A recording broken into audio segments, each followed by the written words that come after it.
Saudara-saudariku yang terkasih, saya pernah mendengar ada lagu rohani yang sangat gembira dan sangat riang dinyanyikan oleh banyak orang.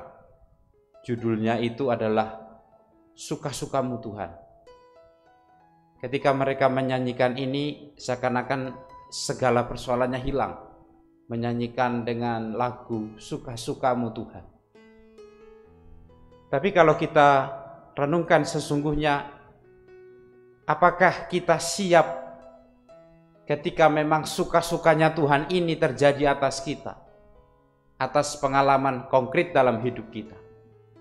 Kadang-kadang sangat mudah mengatakan bahwa biarlah terjadi sesuai dengan kehendak Tuhan. Tapi kalau kemudian yang terjadi itu sesuatu yang sulit, kita akan merasa bahwa ini bukan kehendak Tuhan. Kita dengan mudah mengatakan, ya sudahlah terserah Tuhan. Kita menyerahkan, tapi seakan-akan kita menarik lagi apa yang sudah kita serahkan. Karena setelah kita serahkan, ternyata Tuhan melakukan sesuai dengan kehendaknya. Kadang-kadang kita tidak terima. Karena ternyata apa yang ada dalam pikiran kita itu tidak seperti demikianlah yang dikehendaki oleh Tuhan.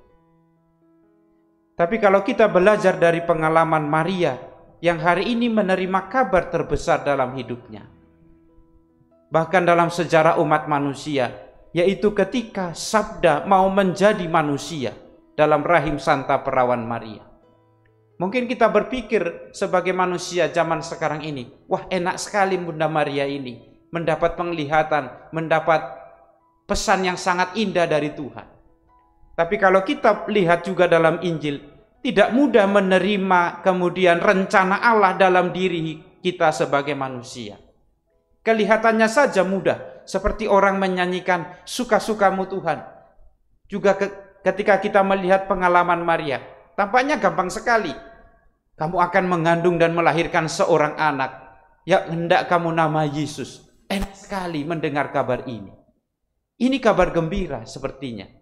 Tapi kalau ini terjadi dalam hidup kita secara konkret, melaksanakan rencana Allah dalam hidup kita, itu bukanlah kabar yang kita bisa terima dengan mudah. Dan itu yang dialami oleh Maria, yang menerima kabar tentang penjelmaan manusia di dalam rahimnya.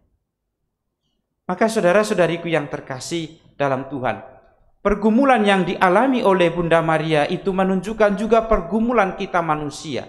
Sebab kemampuan kita untuk menerima rencana dan jalan pikir Tuhan itu terbatas. Seperti Bunda Maria juga mengatakan, bagaimana hal itu mungkin terjadi? Sebab aku belum bersuami. Inilah cara berpikir manusiawi, terbatas. Tapi kemudian malaikat itu menjawab, Roh Tuhan akan turun atasmu. Dan oleh roh ini, kalau sudah roh ini yang bekerja, maka apa yang kemudian kita rasa tidak mungkin, apa yang kemudian kita rasa mustahil, kemudian menjadi dengan mudah terlaksana. Saudara-saudariku yang terkasih dalam Tuhan, seperti Bunda Maria, dia menerima rencana Allah dalam dirinya. Tentu kabar terbesar juga dialami oleh kita masing-masing.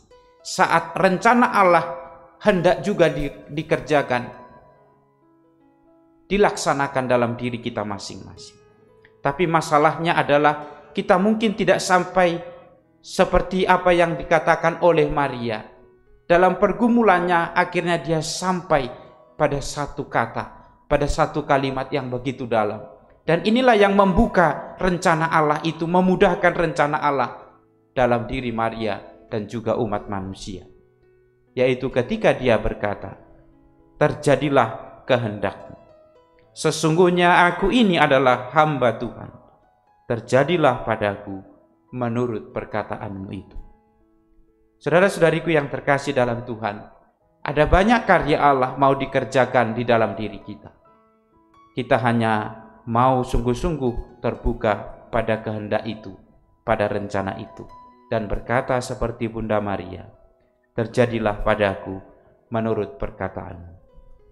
Kalau kata-kata yang sama dan penghayatan yang sama dan penyerahan yang sama bisa kita berikan seperti yang dialami oleh Maria, maka kabar sukacita yang lain akan menyertai hidup kita. Amin.